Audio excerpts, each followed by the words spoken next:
السلام علیکم فرینڈس، امید ہے کہ آپ خیریت سے ہوں گے۔ تو دوستو، آپ نے دنیا میں بہت سارے پینٹنگز دیکھے ہوں گے اور ان کو بنانے والے کے بارے میں بھی کچھ نہ کچھ جانتے ہی ہوں گے، لیکن آج ہم ایک ایسی پینٹنگ کی بات کریں گے جس کے بارے میں مشہور ہے کہ وہ ایک کرسڈ پینٹنگ ہے، یعنی کہ ایک منحوس پینٹنگ کے نام سے جانی جاتی ہے۔ لیکن آخر اس پینٹنگ میں ایسا کیا ہے جو اس کو منحوس بولا جاتا ہے؟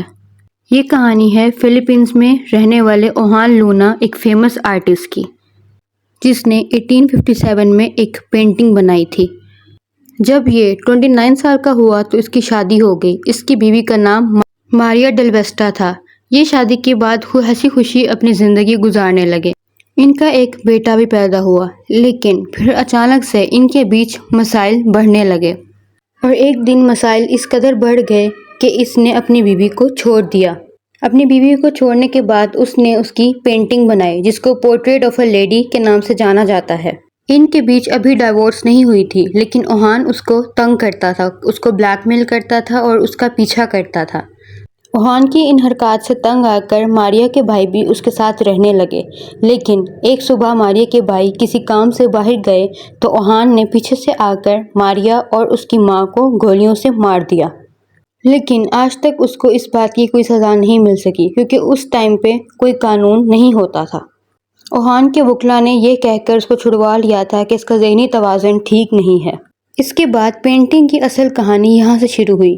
یہ پینٹنگ فلپائنز کی کیپٹل میں موجود ہے۔ اس پینٹنگ کو سب سے پہلے مونال کیسیو کے نام کے آدمی نے خریدا۔ یہ پینٹنگ اس نے نہایت مہنگے داموں میں خریدی۔ پھر کچھ ایسا ہوا۔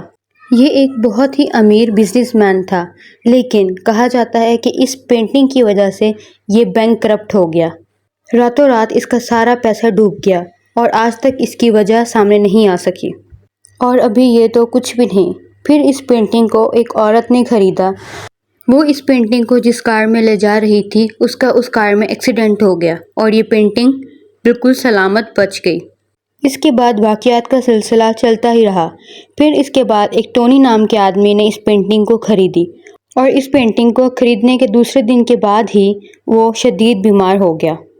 پھر اس نے یہ پینٹنگ ایمی نام کی لڑکی کو بیچ دی، اور اس لڑکی کا مس کیریج ہو گیا۔ اس کے بعد اس پینٹنگ کو ایک گھر میں رکھا گیا اور کہا جاتا ہے کہ اس گھر کو آگ لگ گئی تھی، لیکن یہ پینٹنگ بالکل سلامت تھی۔ یہی وجہ ہے کہ اس پینٹنگ کو ہانٹڈ کہا جاتا ہے، یعنی کہ جس کے پاس بھی جاتی ہے اس کے ساتھ کچھ نہ کچھ ایسا ہو جاتا ہے کہ وہ حیران ہی ہو جاتے ہیں۔ تو دوستو، کیا یہ سچ میں ایسا ہے یا صرف ایک اتفاق؟ آپ اپنی رائے کا اظہار کمنٹ سیکشن میں ضرور کیجیے گا۔ امید ہے میری آج کی ویڈیو آپ کو اچھی لگی ہوگی۔ اگر اچھی لگی ہے تو اس کو لائک کرنا اور چینل کو سبسکرائب کرنا مت بھولیے گا۔ سی یو نیکسٹ ٹائم۔ اللہ حافظ۔